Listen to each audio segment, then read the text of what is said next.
إن الحمد لله نحمده ونستعينه ونستغفره ونؤمن به ونتوكل عليه ونعوذ بالله من شرور أنفسنا ومن سيئات أعمالنا من يهده الله فلا مضل له ومن يضلل فلا هادي له وأشهد أن لا إله إلا الله وحده لا شريك له وأشهد أن محمدًا عبده ورسوله. التحيات لله والصلوات والطيبات. السلام عليك أيها النبي ورحمة الله وبركاته. السلام علينا وعلى عباد الله الصالحين. أشهد أن لا إله إلا الله وأشهد أن محمدًا عبده ورسوله. اللهم صل على محمد وعلى آل محمد كما صليت على إبراهيم وعلى آل إبراهيم إنك حميد مجيد. اللهم بارك على محمد وعلى آل محمد كما باركت على إبراهيم وعلى آل إبراهيم إنك حميد مجيد. يقول الله عز وجل: إنما يعمر مساجد الله من آمن بالله واليوم الآخر وأقام الصلاة وآتى الزكاة ولم يخش إلا الله فعسى أولئك أن يكونوا من المهتدين. My dear brothers and sisters, our khutbah today about the importance of associating for the masjid and to have a strong link with the masjid. Islam always emphasized strongly to have a strong relationship with the masjid, with the houses of Allah subhanahu wa ta'ala. And Rasulullah sallallahu alayhi wa sallam mentioned in the hadith, صلاة أحدكم في جماعة تزيد على صلاته في سوقه وبيته بضعا وعشرين درجة. The prayer you pray in the masjid, the reward of that salah more than if you pray at home or your market or your job 27 times. 27 times. Imagine if someone says, I'm gonna give you $10 per hour if you work from home, but if you drive just 20 minutes or 30 minutes, you will get $27. What do you do? In which one you pick? Of course, we're gonna pick the one with $27. This is 27 daraja, 27 steps in Jannah. You are building your place in Jannah by coming to the masjid.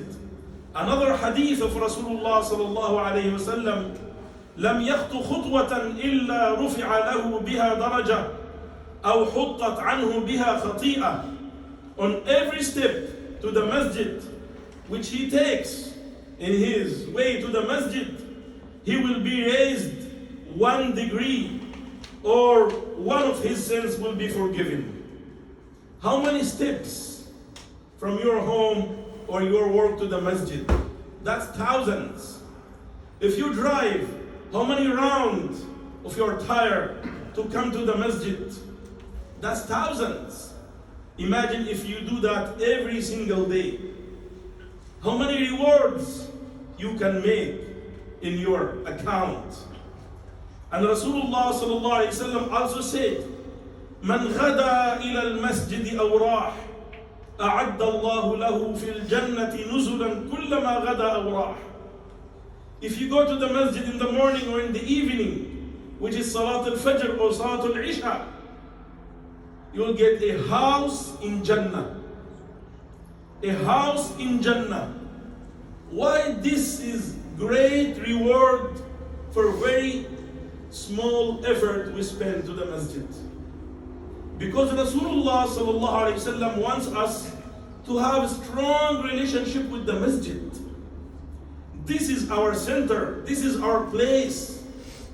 This is our souls. This is our heart, where we can build our iman, when we can build our family, our future, our generations, and our houses in Jannah, inshaAllah. In the other hadith of Rasulullah sallallahu alayhi wa sallam, أعظم الناس أجرا في الصلاة أبعدهم فأبعدهم ممشى. The person who receives the highest reward or level for salah, he is the one who comes to the masjid to perform the salah from the farthest distance. From the farthest distance. So Rasulullah sallallahu alaihi wasallam trying to encourage those people who's living far away from the masjid. Don't make the distance between you and the masjid is a reason or excuse to miss your coming to the masjid. فأعظمهم ممشا أكثرهم أجرا من اغتسل يوم الجمعة وغسل وابتكر ودنا واستمع وأنصت كان له بكل خطوة يخطوها أجر سنة صيامها وقيامها. Listen to this great hadith about a great reward of coming to the masjid, especially for Salatul Jum'ah. Every step he takes to the masjid, the reward of a year, 12 months of fasting and standing in Qiyamul Layl. As if you fasted 365 days and you stand between Isha and Fajr for Qiyamul Layl for 365 days. For each step you go to the masjid for Salatul Jum'ah. For each step. This is a great, great reward. Rasulullah sallallahu alaihi wasallam wanted to build a strong ummah, strong community when we come together and pray together and sit with each other and to know each other. My dear brothers and sisters, the most of the ulamas, the scholars, the leaders, the people who invent science of Islam, they graduated from the masjid.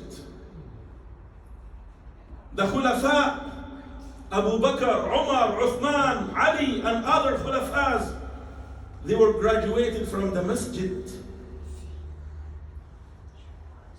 Also the ulama, Imam Abu Hanifa, Imam Malik, Imam Shafi'i, Imam Ahmad ibn Hanbal, Al-Bukhari, Al-Muslim, Al-Tirmidhi, Abu Dawood, Ibn Majah, all scholars, fuqaha, muhaddithin, great people who built this civilization of this ummah, they were graduated from the masjid.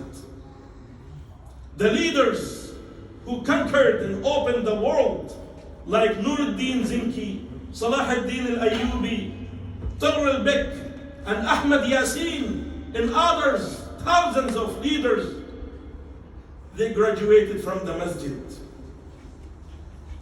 And also when Rasulullah sallallahu alayhi wasallam mentioned the hadith about the 7 types of people that will be under the shade of Allah in the Day of Judgment. Now we're almost in the summer and we are looking for shade, for air condition, right? In the Day of Judgment, it's very hot. 93 million miles the sun away from us. In Yawm al-Qiyamah, the sun will be only 1 mile away from us. People will sweating. Not only that, they will swim in their sweat. In that moment, the only VIP that Allah subhanahu wa ta'ala will bring them under His shade are 7 types of people. One of them, وَرَجُلٌ قَلْبُهُ مُعَلَّقٌ بِالْمَسَاجِدِ, the one whose heart attached with the masjid. He loves the masjid. He always comes to the masjid. He comes to the masjid, he feels comfortable and tranquility. He feels rest when he comes to the masjid and pray and read Quran. Those people will be under the shade of Allah in Yawm al-Qiyamah. حياتنا كلها أيها الإخوة تدور حول المسجد. The whole life of the Muslim revolves around the masjid. When we go to perform Hajj, we go to the masjid, Baytullah al-Haram in Mecca. When we go to Al-Madinah al-Munawwara to visit the masjid of Rasulullah sallallahu alayhi wa sallam. This is our center. My dear brothers and sisters, the masjid deepens and digs in our kids' mind, their identity, their future, their aqidah, their belief. If we keep them attached to the masjid creates new pious and righteous friends for our kids. We do our events in the masjid. If you want to get married, if you want to invite some people for aqiqah in the masjid, meeting with each other in the masjid, teach our kids in the masjid, even if we have fun in the masjid. I don't care if we build a swimming pool in the masjid, play in the masjid. That's our place for us and our kids. We want them all to come to the masjid and love the house of Allah subhanahu wa ta'ala. That's why Islam gives permission to ladies to come to the masjid, even though they have permission, green light, to pray at home. It's not mandatory for sisters to come for Salatul Jum'ah or Salatul Jama'ah. But still Islam says, yes, it's okay for you to go to the masjid. لا تمنعوا إماء الله مساجد الله. Do not stop them from coming to the masjid. Because they are in need of the masjid as we do. They want to come to learn, to teach, to take care of their kids. Also, my dear brothers and sisters, Islam, beware from being away from Jama'atul Muslimin, from the group of the Muslims. You are one of them, so be with them. Rasulullah sallallahu alaihi wasallam said in the hadith, "Man sakana al-badiyata jafa, wa man ittaba'a as-sayda ghafal." Whoever resides in the deserts, he becomes ignorant and heedless. Because when they tried to live long time ago in their tents and their cattle and their sheep, they live far away from the masjid in the desert. It's difficult for them to come to the masjid, to perform Salatul Jumu'ah, Salatul Jama'ah, to attend the halaqas, to learn their deen, to take care of their kids. Then what's gonna happen if they are far away and they don't come to the masjid, they cut their relationship with the masjid? They will become ignorant and heedless. And their hearts will become hard from being far away from the house of Allah subhanahu wa ta'ala. And when a blind man came to Rasulullah, Abdullah ibn Maktoum, and he said, "Ya Rasulullah, the masjid is far away from my home. And in my way, a lot of snakes and poison animals. And sometimes in the night it's difficult for me to come to the masjid. Is there any green light permission to pray at home?" Rasulullah sallallahu alayhi wa sallam said, "La ajidu laka rukhsa." Unfortunately, I don't have permission for you to be away from the masjid. And he is Abdullah ibn Maktoum. He's the muazzin of Rasulullah. When you say muazzin, the one who gives adhan, he must be the first in the masjid to give adhan. It's his responsibility to take care of the time, even though he was blind. Allah has given us, mashallah, beautiful ways, beautiful cars, and easy for us to come to the masjid. This is a great ni'mah and bounty of Allah subhanahu wa ta'ala. And to thank Allah subhanahu wa ta'ala for these bounties is to use it to come to the masjid. To use your car, to come to the masjid. So Allah subhanahu wa ta'ala can increase your ni'mah, your bounties, your wealth, your health, barakah in your life. لَإِن شَكَرْتُمْ لَأَزِيدَنَّكُمْ. الذين يغيبون عن الجمعة لأنهم يسكنون بعيدا عن المسجد. This is for those people who's living far away from the masjid, that difficult for them to come and attend Jum'ah in Jama'ah. Rasulullah sallallahu alaihi wasallam said, لَيَنْتَهِيَنَّ أَقْوَامٌ عَنْ وَدَعِهِمُ الْجُمُعَاتِ أَوْ لَيَخْتِمَنَّ اللَّهُ عَلَى قُلُوبِهِمْ ثُمَّ لَيَكُونُنَّ مِنَ الْغَافِلِينَ. People must stop to neglect Salatul Jum'ah, or else Allah will seal their hearts, and then they will be among the unmindful, among the heedless. And Islam also warned from those people who become busy with dunya and spend long time in being away from the masjid, and to cut their relationship with the masjid and Jama'atul Muslimin. And he mentioned, إِنَّ هَلَاكَ أُمَّتِي فِي أَمْرَيْنِ, the destruction of my ummah in two things. Number one, those who trying to change the meaning of the Quran.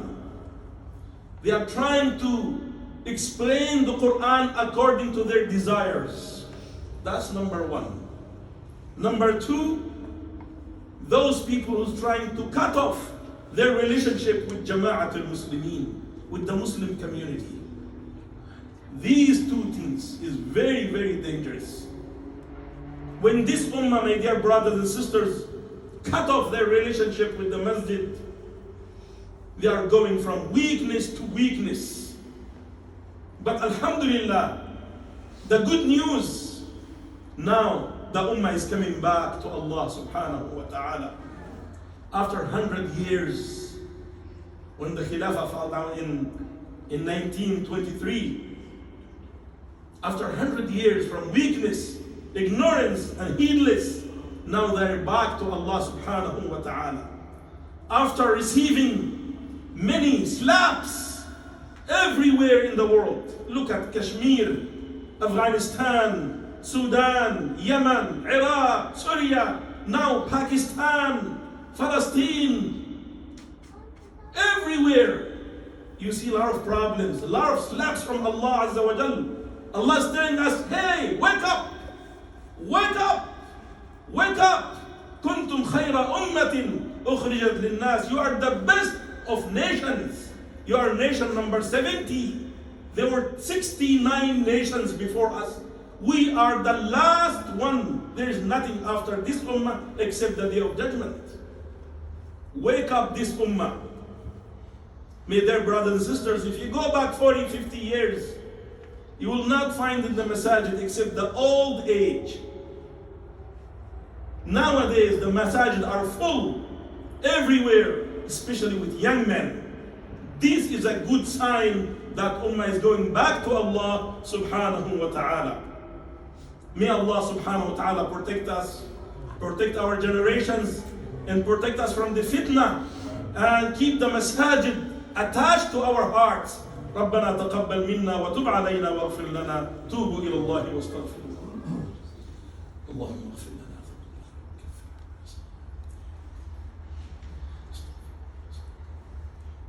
الحمد لله وحده والصلاة والسلام على من لا نبي بعده وأشهد أن لا إله إلا الله وأشهد أن محمدا عبده ورسوله أوصيكم ونفسي بتقوى الله عز وجل. My dear brothers and sisters, listen to the result of cutting the relationship with the masjid. A Muslim man passed away, and his American wife insists not to bury him in Muslim cemetery. She insists to bury him in non-Muslim cemetery. And not only that, she insists to burn his body. Imagine when his name Muhammad, Ahmad, Abdullah, Mustafa, Khadija, Aisha, and they buried in non-Muslim cemetery and burned their bodies. There is no relation with the masjid. Nobody knows him. He was far away from the Muslim community. And this is the result. And let me tell you something else. An imam, he's my friend. I heard this story direct from him. This is authentic story. He said once at 2:00 a.m., someone called him. And he said, Imam, please come to the hospital and bring the book with you. He said, what book?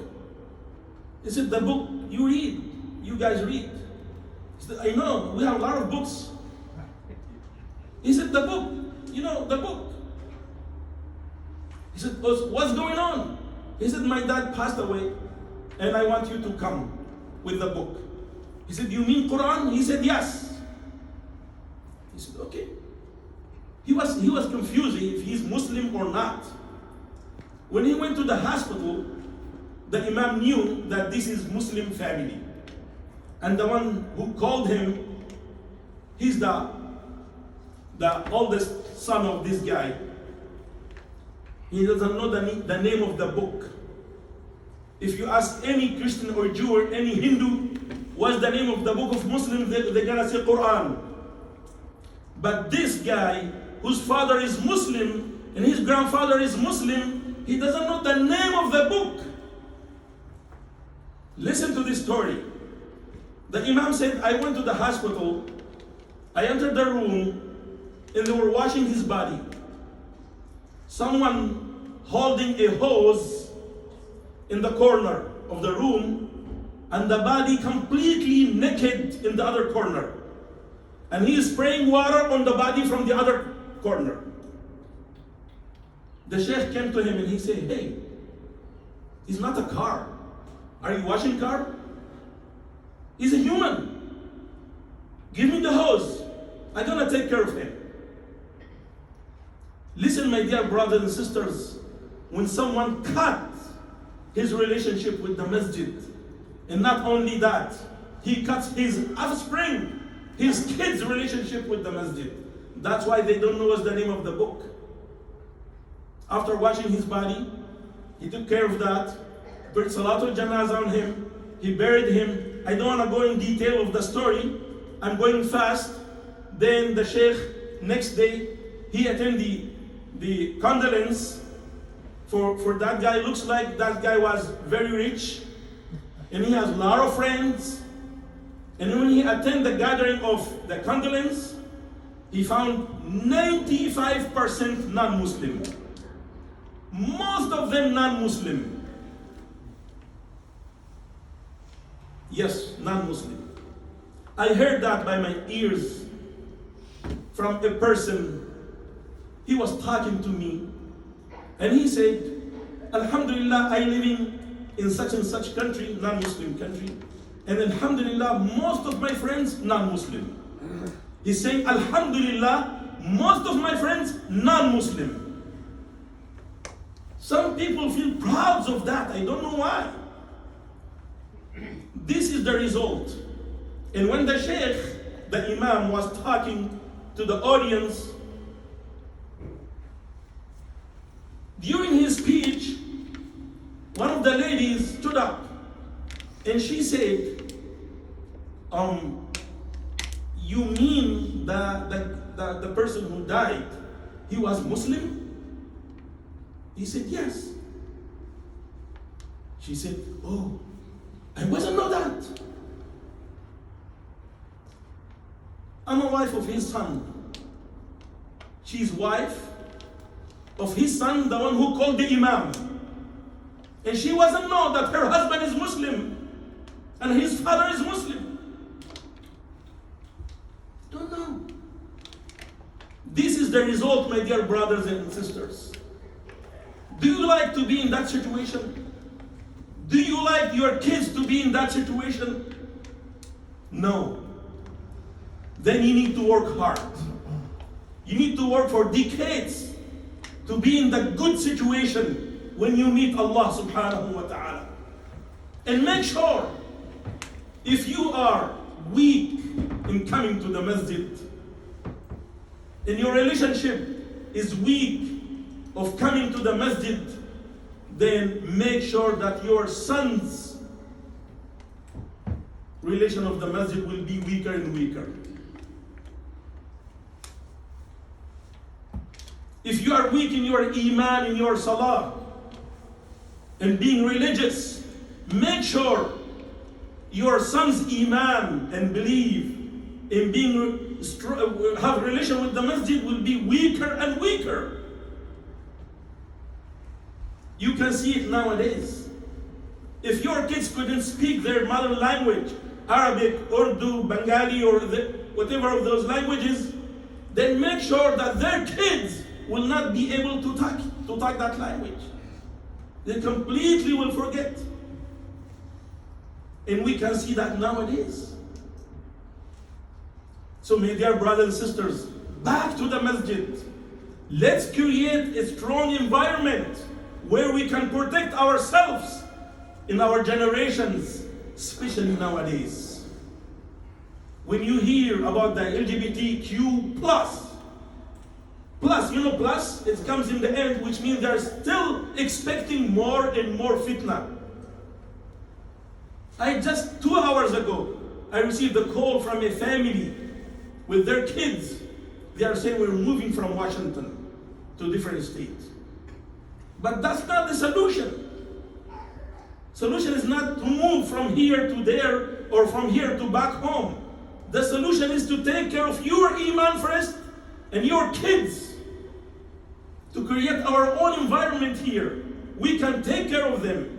We can make them better and better if we spend more effort and time to create a good and righteous environment, inshallah. ربنا تقبل منا إنك أنت السميع العليم وتب علينا إنك أنت التواب الرحيم وصلي وسلم وبارك على خاتم الأنبياء والمرسلين. اللهم إنا نسألك الهدى والتقى والعفاف والغنى. اللهم حبب إلينا الإيمان وزينه في قلوبنا وكره إلينا الكفر والفسوق والعصيان واجعلنا من الراشدين. اللهم ردنا إلى الحق ردا جميلا وردنا إلى بيوتك ردا جميلا. اللهم اهدنا واهد بنا واجعلنا سببا لمن اهتدى. نسألك الجنة ونعوذ بك من النار. اللهم أطفئ نار الفتنة والحروب بين المسلمين يا رب العالمين وألف بين قلوبهم ووحد صفوفهم واجعلهم من الصالحين المصلحين. وصلى الله وسلم على محمد وآله وسلم وأقم الصلاة.